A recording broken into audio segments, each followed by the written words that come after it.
তো আজকে আবারও আমি একটা শুটকির রেসিপি নিয়ে এসেছি, চিংড়ি শুটকির শুকনো তরকারি।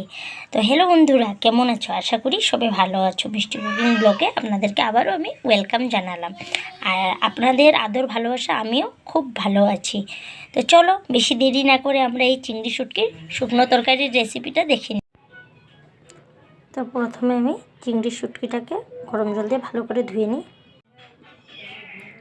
গরম জলটা দিয়ে দিলাম, এটাকে আমি ভালো করে ধুয়ে নিই। গরম জল দিয়ে ধুয়ে নিলাম, এখন একবার ভালো করে আবার নর্মাল জল দিয়ে ধুয়ে নেব। এখানে আমি বেগুন আলুটাকে কেটে ভালো করে ধুয়ে নিলাম। এখানে আমি পেঁয়াজটাকে ভালো করে ধুয়ে কেটে নিয়েছি সম্বাসের জন্য। এখানে আমি একটা ছোট টমেটোকে ধুয়ে ভালো করে কেটে নিয়েছি। আর এখানে আমি 4-5 কোয়া রসুনকে ভালো করে ধুয়ে ছোট ছোট টুকরা করে কেটে নিয়েছি। আমি কড়াইটা বসিয়ে তেল দিয়ে দিয়েছিলাম, তেলটা গরম হয়ে গেল।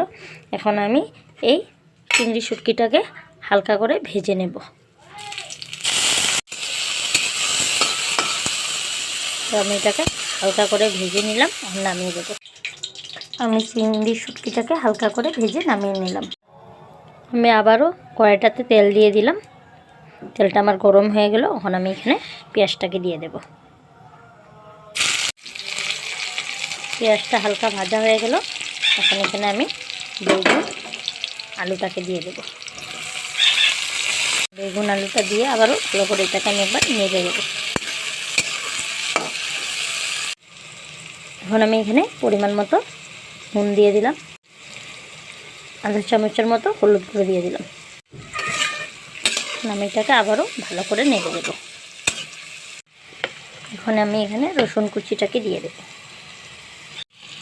এখন আমি এখানে সামান্য অল্প জল দিয়ে দেব। এখন আমি এটাকে 5 মিনিটের জন্য ঢেকে দেব। আমার 5 মিনিট হয়ে গেলে এখন ঢাকনাটাকে আমি উঠিয়ে নেব। ঢাকনাটা আমি উঠিয়ে আরেকবার নেড়ে দিলাম। এখন আমি এখানে টমেটোটা দিয়ে দিলাম, আর চিংড়ি শুটকিটাকে যে হালকা করে ভেজে রেখেছিলাম এটাকে আমি দিয়ে দেব। আবারও আমি ভালো করে নেড়ে দিব। এখন আমি এখানে 1 চামচের মতো মরিচের গুঁড়ো দিয়ে দেব।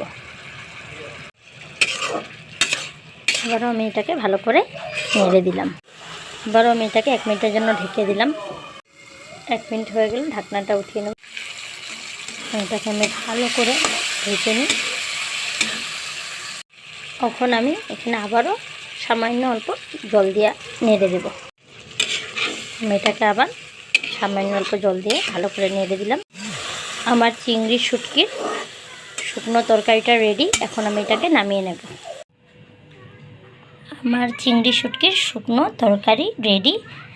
তো যদি আমার এই রেসিপি ভিডিওটা ভালো লেগে থাকে তো কমেন্ট করে জানিও, আর লাইক আর সাবস্ক্রাইব করে দিও। Bye bye guys.